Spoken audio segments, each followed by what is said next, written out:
तेने सिकबिला को तरते तेने माने तिलंका पतले मग मानले युद्ध ख्याते शांती राक्षसा. अंगद तरुण होता, अंगद ज्ञानी होता, अंगद चतुर होता आणि समय सूचकतेचं ज्ञान अंगदाकडे होतं. कोण बोलायचं एकदम साज आणि पवार मिथिले आणि रसाळ शब्द दैसे कल्लोळ अमृताचे असा बोलणारा अंगद. आणि एखाद्या वेळेस रावण जर नाहीच ऐकायला तयार झाला तर दोन दोन हात करण्याची सुद्धा शक्ती अंगदामध्ये. अंगद शिष्टाई ऐका तुम्ही वर्णन कसं त्याचं. अंगद म्हणतोय ऐके रे दशकन्याला विषधरा मंदवदरीच्या वरा चांडाळा वनी चोरटे करसी चोरी कशी तस्करा रामासी नसतावनी अवचिता आलासी भिक्षा धरू कैसे बळ सांगसी मज पुढे आताची शिक्षा करू. अशा प्रकारे किंवा दाताड्या तसं फोडी तो रगडी तो रस्तळे हाताने तो मुखे बिघडी तो जिव्हा तुझी चिरितो असा अंगद बोलतोय. आणि मग युद्धाला असणारा प्रारंभ होतो. युद्ध झाले कोणांदर मंत्री प्रसादी गोदरे इंद्रादितादी महावीर कुमरे कुंभर मारिले. शिष्टाई अंगदानं गेल्यानंतर रावणानं शिष्टाई मान्य केली नाही. कारण रावण हा लबाड होता, रावण हा व्यभिचारी होता, रावण हा दुष्टवृत्तीचा होता. चांगले विचार त्याला पटत नव्हते. अन्याय करून लोकांवर असणारी संपत्ती रावणानं लुटली होती. रावणाच्या लंकेमध्ये स्वर्गमोठी पाताळामधल्या चांगल्या वस्तू होत्या. जिथं चांगली वस्तू दिसत ती रावणाच्या बगीच्यामध्ये त्याच्या असणाऱ्या संग्रहालयामध्ये असणाऱ्या वस्तू होती. आणि तुम्हाला सांगू लोकांवर अन्याय करून कमवलेलं धन गुरुजी जास्त दिवस टिकत नाही. शास्त्रकार म्हणतात अन्याय उपर्जितम द्रव्यम 10 वर्षांनी तिष्ठती प्राप्ते तु एकादशे वर्षम समूलंच विनश्यती. लोकांवर उपकार करून मुंग्या म्हणून घेतलेलं धन 10 वर्ष टिकतंय. 11वं वर्ष लागलं जेवढं आपण लोकांना लुटणे ते तर जातंय पण घरच्याला घेऊन जातंय. त्यापैकी एक रावण होता. आता रावणाच्या सैन्याबरोबर युद्ध चालू झालं. प्रधान मेले, पुत्र मेले, सेनानी मेले, सेनापती मेले, रक्षकगण मेले, बनकर मेले. इंद्रजितासारख्या पुत्राला मुखावं लागलं आणि कुंभकर्णासारख्या भावाला सुद्धा रणभूमीच्या ठिकाणी पडावं लागलं. महाभाव कुंभकर्ण उभा तिला वेदोरे बाणारे आधी नाक कान कापून शिर कमळ दान दिले. महाभयंकर ढिसाळ स्वरूपाचा कुंभकर्ण रामाला खावतोच म्हणू लागला. विराट हे मी वन गोचर त्रिशरान हे मी दूषण खर माझे नाव कुंभकर्ण आलो राम लक्ष्मण मारावया. दाभाण बसूनच कुंभकर्ण येऊ लागला. पण कान कापले, नाक बाजूला कापलं तरी त्याची मस्ती उतरली नाही. आरशे लावले अशी हिंमत होती का कोणाला कुंभकर्ण तुझं नाक केले बघा. लंकेकडे जात असताना असे मोठाले आरशे लावले आणि त्या आरशामध्ये कुंभकर्णाचं नाक असणारं कापलेलं त्याला दिसलं. सगळे शरीराचे अवयव असले नाक नसणं उपयोग आहे. एकनाथ महाराज म्हणतात काय ती करावे 32 लक्षणे आणि नाक नाही केले वाया गेली. तसं परमार्थामध्ये माणसानं परमार्थ करत असताना परमार्थाचे मूल्य पाळायला पाहिजे. इकडे तर मोठ्या मोठ्या गोष्टी सांगायच्या, कथा पटवून सांगायची, स्वरामध्ये वाचायची आणि आचरण एकही नाही. कारण परमार्थाचं मूल्यच त्याचे शीलम परमभूषण. या परमार्थामध्ये वागत असताना परमार्थाचं आचरण पाळणे हे आद्य कर्तव्य. कुंभकर्णाचा असणारा नाक कान कापलं तरी त्याच्यावर परिणाम झाला नाही. उभा कुंभकर्ण चिरला, कुंभकर्णाचा प्राण घेतला. बंधू पुत्राचे दुःख भारे नाही हे मुके जन्म करे रावणा दुर्दशा कोरे तुरा कोरे माणसानं पैसा कशासाठी कमवायचा असतो. आपदरते धनम रक्षम दारान रक्षम धनेरपी आत्मानं सततम रक्षे दारेरपी धनेरपी. पुढे आपत्ती म्हणून पैसा माणसाजवळ शिल्लक असायला पाहिजे. माणसाच्या पाठीमागे गंडांतर आहे, रोग आहे, आपत्ती आहे, यासाठी पैसा असावा. आपदरते धनम रक्षम आपत्तीसाठी धनाचं रक्षण करणं हे कर्तव्य. दारान रक्षण धनेरपी, पैसा पूर्णपणाला लावून स्वपत्नीचं रक्षण करावं.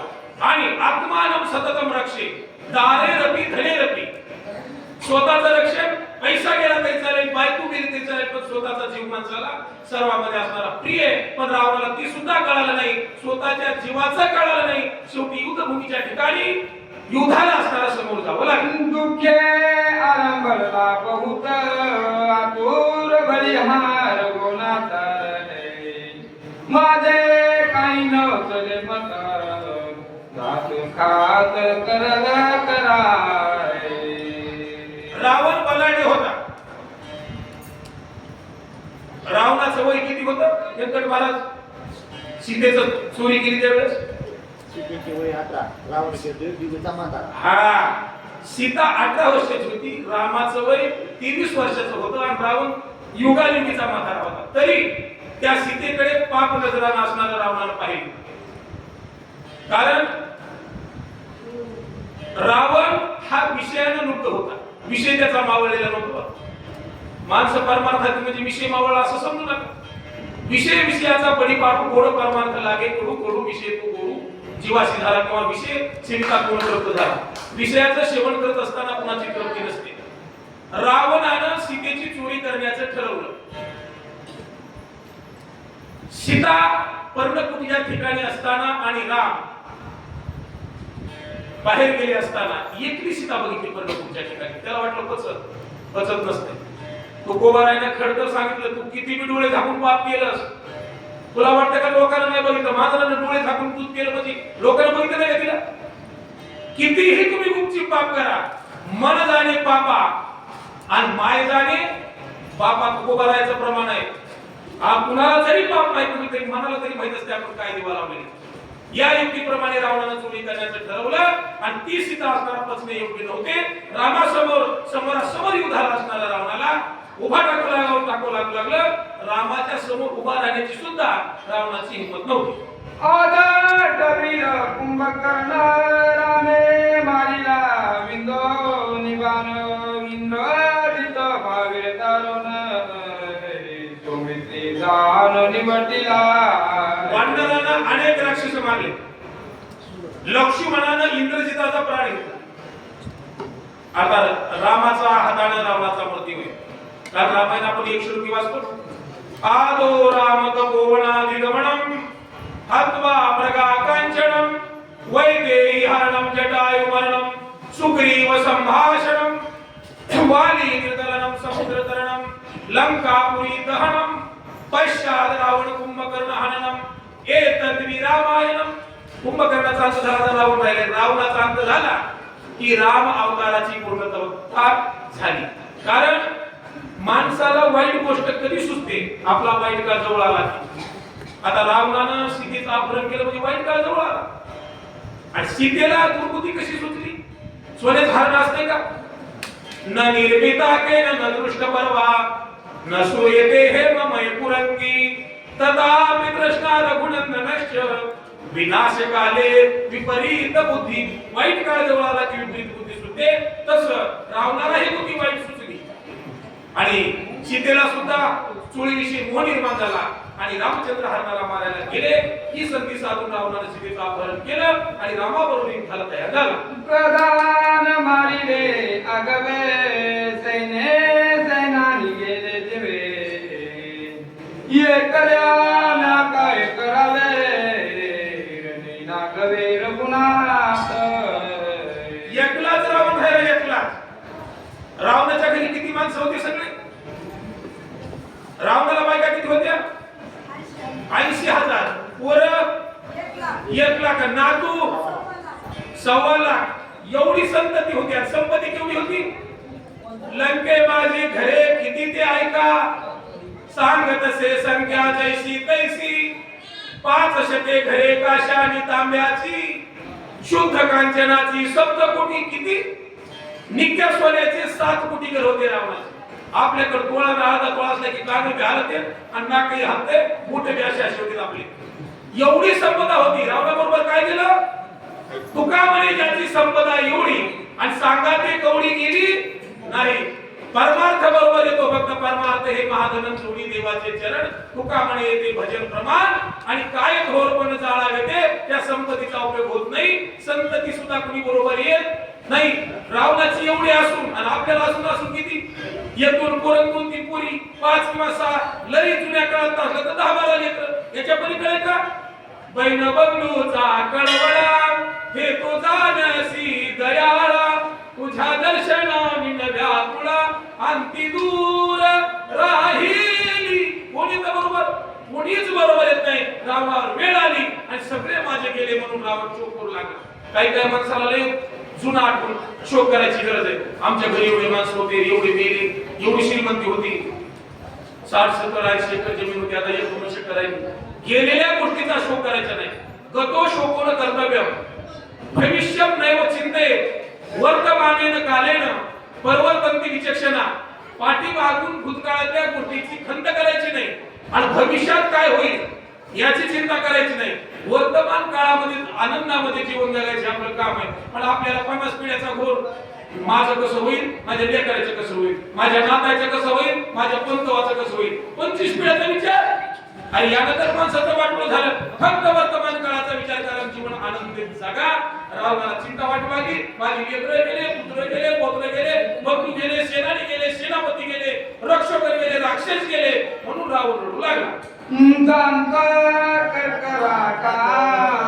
डोळे गगरा बवंडित लागे दुनी हात जुरेत शक्ती आभूत उजळले दात खाऊ लागला हातावर हात सुरू लागला संपत्तीचा विलास संततीचा विलास आहे ना रावणाला समाधान कुठे तरी सुद्धा अंगामधला ताटा गेला नाही तसंच आहे माणसाचं माणूस सुखायलाच तयार नाही परमार्थामध्ये माणसाला लवावं लागेल उदेव संतासी सदा लवावे आणि सकळामुखी मंगल बोलवावे किंवा तुका म्हणे जाण आणि भावी लहानावणी लहान परमार्थामध्ये लहान व्हावं लागतं तर मोठेपणा वाढतो नुसता असा ताईट चालला तर कुणी विचारित नाही आज श्रीमंती तुझ्या घरचा आम्हाला काय करायचे आणि संपत्तीला टिकवायचं असेल मी नेहमी सांगतो ते कोणता तरी पाठक गुरुजी त्यानं वैभव लक्ष्मी धनलक्ष्मी संतती लक्ष्मी संपत्ती लक्ष्मी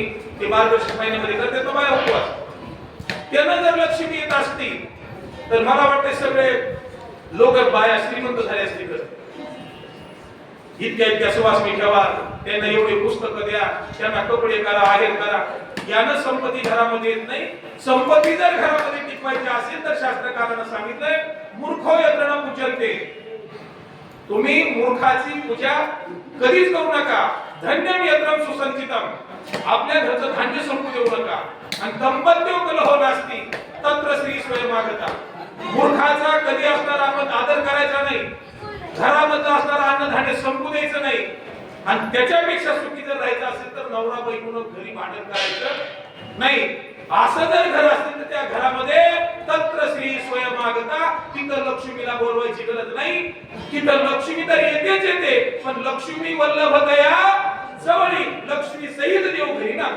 शरणांग कमावू आपण त्या कारणे सांडितील हे प्राण लक्षोनिया विभीषण शक्ती जाणो हाने रावणाने विचार केला रामाला लक्ष्मणाला आणि सर्व वानरांना जर मारायचं असेल तर आपण काय करायला पाहिजे शरणागताला मारायला पाहिजे शरणागत कोण आहे विभीषण आहे कारण वृक्षाच्या मुळावर घाव टाकला की वृक्ष उन्मळून पडतो शरण आलेला विभीषण म्हणजे मुळासारखा आणि कुणाच्या मुळात जायतो रावणाच्या पण रामाशी रावण मिळाला रावण विभीषणाला एके ठिकाणी बोलतोय तांडव बलोनी वृक्षावरी सवे मिळवणी पुराणी माझारी स्वकुळाचा घात करी तैशा परी तुम्ही एक कसा आता आत्मकरणास गेलाय विभीषणाचा प्राण घेतला तर राम लक्ष्मण मंदिरामध्ये शंका नाही कुंडली पुढील वाक्य यशवंत राम सुचे धर्मराज राम यशवंत राम सुचे वाचे धर्मराज राम सुचे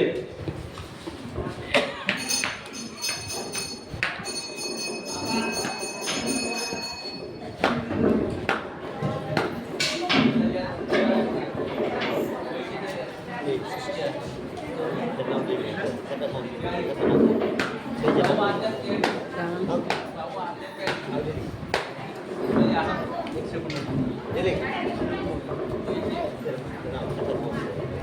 नाव आहे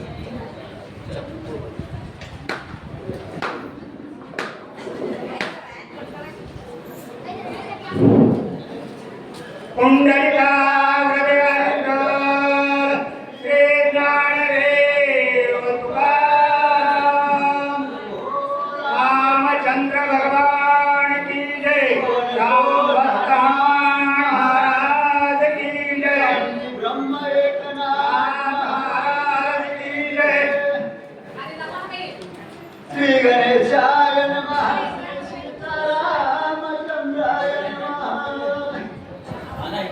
मंत्री खेळातील गुटिया परतसाने मागुटिये आयुष्य विचारवल्या चित्ती साधिका कुळती सौमित्राय श्री गणेशाच्या चरणी साष्टांग नमस्कार तसेच प्रभू रामचंद्राच्या चरणी साष्टांग दंडवत या ठिकाणी रावणाने जी शक्ती सोडलेली होती ना पुढे सरा ती शक्ती लक्ष्मणाला शरण आली आणि का माघारी जर झाली तर रावण मला शिक्षा केल्याशिवाय राहणार नाही म्हणून शरण आली आणि काय केले तिने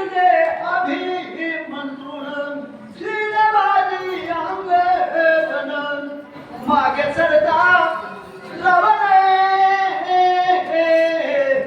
दंड संपूर्ण मदत करीले शक्ती मनामध्ये विचार करते मला मंत्रून सोडलेलं आहे आता मी शक्ती लक्ष्मणाकडे जाऊ पाहते पण लक्ष्मण सुद्धा दुर्बळी आहे आता काय करावं तोही मग त्याच्याकडे उदेत नाही आणि रावणाकडे जावं तर तोही मला शिक्षा केल्याशिवाय राहत नाही म्हणून काकुळती येऊ लागलेली आहे तिने विचार काय केलेला आहे मनवून तुझं विहारे चरण तू शरणागत चरण रुपेक्षावे मला लागून कन्या पूर्ण मी तुझे कारण शरण आली गयावया करू लागलेली आहे मी तुम्हाला शरण आलेले आहे कारण मी तुमची एक मुलगी आहे मला स्थान द्या अशा प्रकारे शक्ती विनंती करू लागली कन्या होली चरण धारी येणे अटल कृपाली सौमित्र शरणागता पाहुलिये अंगीकारी ब्रह्मशक्ती आता ब्रह्मशक्ती त्या ठिकाणी लक्ष्मणाला विनंती केल्यानंतर लक्ष्मणाला तिच्याबद्दल दया आलेली आहे आणि तिचा अंगीकार त्या ठिकाणी लक्ष्मणाने केलेला आहे आणि स्वतःच्या हृदयामध्ये तिला जागा दिलेली आहे ज्याप्रमाणे मुलगी विद्याची विनंती करते त्यावेळेस वडिलाला ज्याप्रमाणे आपल्या लेकीची माया येते त्याचप्रमाणे लक्ष्मणाने शक्तीला आधार दिलेला आहे कन्या झाली मुपहट जनक दिसी अंगीकारित सौमित्रागत कृपा भरते झाला देत निजर दैये मुलगी मोठी झाल्यानंतर वडील ज्याप्रमाणे तिची जिम्मेदारी पूर्ण स्वतः येतो त्याचप्रमाणे ब्रह्मशक्ती लक्ष्मणाला शरण आल्यानंतर लक्ष्मणानं स्वतःच्या हृदयाच्या ठिकाणी शक्तीला हारा दिलेला आहे जरी उपेक्षू येसिये तरी जगी होईल उपहासिये ब्रह्मवर्णये शक्तिसिये ब्राह्मणांबासिनी जपुये कारण ब्रह्मशक्ती आहे आणि ब्राह्मण हे आम्हाला कसे प्रिय आहे आणि ब्रह्मदेव हे प्रिय आहे त्याच्यामुळे त्या शक्तीला लक्ष्मणानं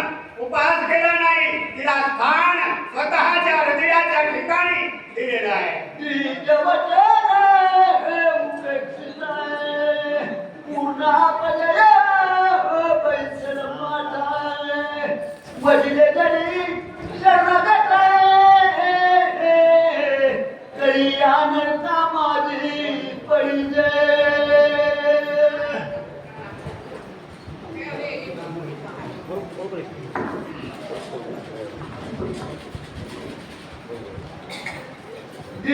द्विजवचने उपेक्षिताय पूर्ण अपजय पैसे न माझा वडिले तरी शरणागत तरी अनर्थ माझा पडिले. आता या ठिकाणी शक्ती आहे कारण शरण कोण आलेला आहे विभीषण आहे. विभीषणावर सोडलेली आहे आणि त्याच्यामध्ये लक्ष्मण वर आलेला आहे आणि कुणाची शरण लक्ष्मणाला शक्ती आलेली आहे म्हणून त्याच्यामुळं तिचा अंगीकार लक्ष्मणानं केलेला आहे. जीवेदाता शरणागत प्राण दिले रघुनाथले सुखीवाली कपी समसे प्राण निश्चित सांगितले. आता या ठिकाणी म्हणून मी दिव्या औषधी घ्यायला आलेलो होतो आणि सूर्य उदय जर झाला तर तिला वरदान आहे सूर्याचं ब्रह्मशक्तीवर जर पडलं तर लक्ष्मण वाचणार नाही. त्याच्यासाठी मला लवकर जाण्याचं आहे. असा हनुमंत भरताला नंदीग्रामाच्या ठिकाणी सांगू लागले. मग माझे दिले काय व्रतभूमीशी भान होय सुखमया सकला पाये दिले पाये विनतलाय. त्या ठिकाणी कार्य जर माझ्या स्वामीचं मी पूर्ण केलं नाही तर या ठिकाणी मी भूमिभार आहे म्हणून त्या ठिकाणी तो शरण आलेला आहे. आणि काय म्हणतो संरक्षिता शरणागत सुखवंदना समर्थ सुखावे श्री गुणाथ सूर समाज सुखी होते. जर मी लवकर दिव्या औषधी जवळ गेलो लक्ष्मण उठला तर सर्व देवांना त्या ठिकाणी आनंद होईल वानराजी होईल आणि सर्व सृष्टीवर सुद्धा आनंदी आनंद होईल. राम वडिले रावणाय अभिषेकिले विभीषणाय सिद्धी पावले पूर्णपणे वरद वचन रामाय. राम त्या ठिकाणी गेल्यानंतर मी गेल्यानंतर काय करेल रावणाला मारील लंकेचं राज्य विभीषणाला देईल आणि सगळं आनंदी आनंद होईल आणि अशा प्रकारची विनंती त्या ठिकाणी हनुमंत करतोय. एकल्या माझ्या जीवाचा घे पुन्हासाठी ब्रह्मांड कोणी राम विजयी सकळ सृष्टी मदसाठी होईल. माझ्या त्याच्या जीवासाठी सगळ्यांना त्या ठिकाणी आनंद होईल आणि सर्व या सृष्टीवर सुद्धा आनंदी आनंद होईल अशा प्रकारचं त्या ठिकाणी सांगू लागलेले आहे. पुढील वाचक मोठे महाराज सुचेक आपले बप्पा शिरूकर असे बप्पा. पुंडलिका हृदय हरिकर श्री ज्ञानदेव तुकाराम प्रभु रामचंद्र भगवान की जय. राम भक्त हनुमान महाराज की जय. चला पप्पा